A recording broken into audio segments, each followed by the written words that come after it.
Welcome everybody to Solshow. My name is Sol, and I'm going to be reviewing Last Night in Soho. If you are on the fence, like if you're just trying to pick some movies from this year to watch, like if you're just looking at the trailer and you're like, that seems pretty interesting. If you're on the fence, go and watch this movie. This movie kicks ass, and I didn't know what it was gonna be. I just remember the trailer being really interesting. My wife really wanted to see it, and what I got was so many different things. This movie is an Edgar Wright film that is a horror film. It's a mystery. It feels like Oscar baity at time and really art housey in certain moments. And it accomplishes just about all of those things. It is about a young woman. She is enamored with the culture of the 1960s. Like, she literally says that, "I just love the music back then. I love the styles," and she's a fashion major. So she's enamored in a really, uh, limited viewpoint. So she's just really into the culture. It's like one of those things. I love Japanese culture, but that doesn't mean if I just step foot into Japan, I'm gonna be a-okay and nothing's gonna go wrong and I'm not gonna get culture shocked or anything like that. And that's really what the heart of this film is, because she's already doing something incredibly new with her life and also incredibly like risky on terms of who you talk to.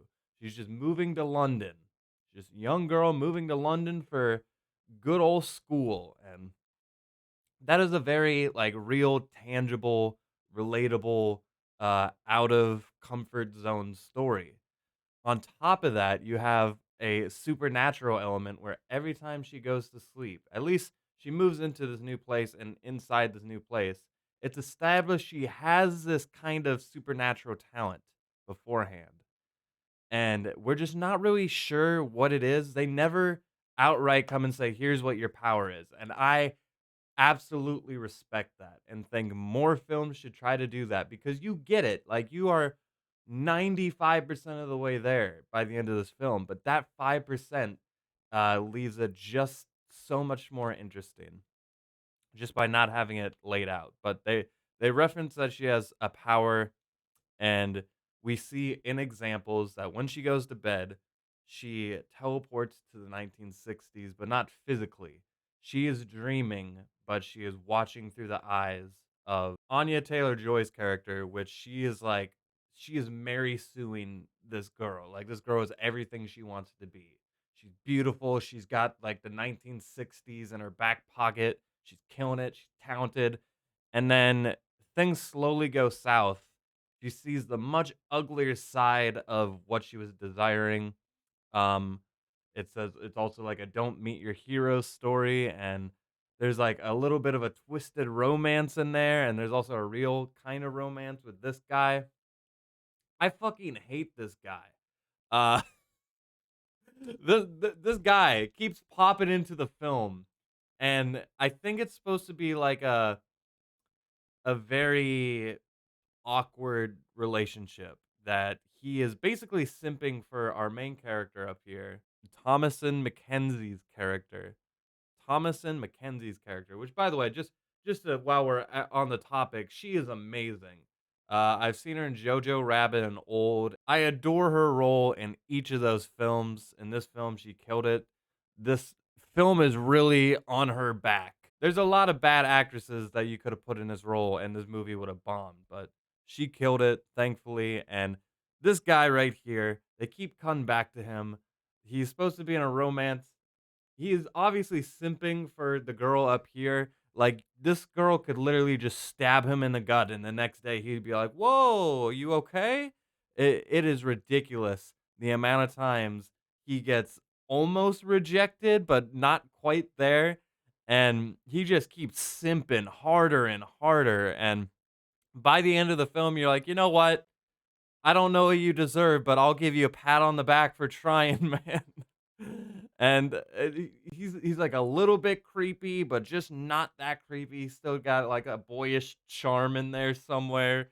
Yeah, it's a weird romance, but it does add a lot of layers to the story, and he was pretty essential to the plot. So give it up to the man. But like I said, Last Night in Soho covers a supernatural element, mystery, and horror. I think when it's at its worst, it's a horror film because there are moments where I think he's trying to scare you, and it just does not come across that way. And if anything, it's just like a distraction for like the story happening. Sometimes your script can be too much. Horror movies a lot of the time need to be really subtle, and this film just has too much going on. Not that the horror elements are like holding it back or anything, but they're just the least interesting parts of the film. It does have a couple horror cliches.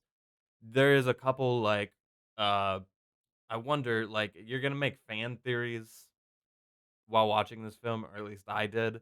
And one of the two main theories I had became true.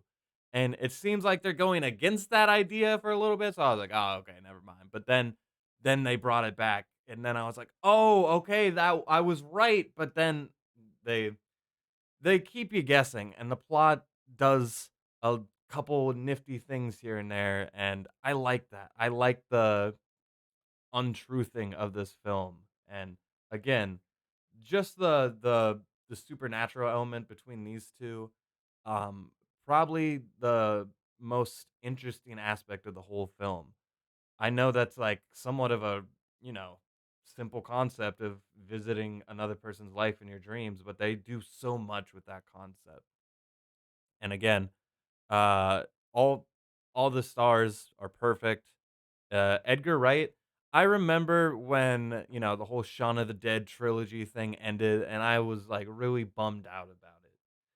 And then I saw other Edgar Wright films, and I was like, oh no, this guy, he's still gonna be bringing good content to the table, and he tries something different with this film, and I think he completely succeeds. At least would it deserve like an Oscar? I don't know if it's like necessarily like the Oscar crowd type of film, but at the same time, I've been more surprised about other films. So I would put in at least my current top favorite films of this year so far. And spoiler alert, I'm gonna give it a strong 8 out of 10. Last Night in Soho is like one of those films that you are going to remember. Like, these are the kind of films I like showing my friends. Like, you got to sit down with somebody and like let them untruth it themselves and like come to the same conclusions. And again, great filmmaking all around.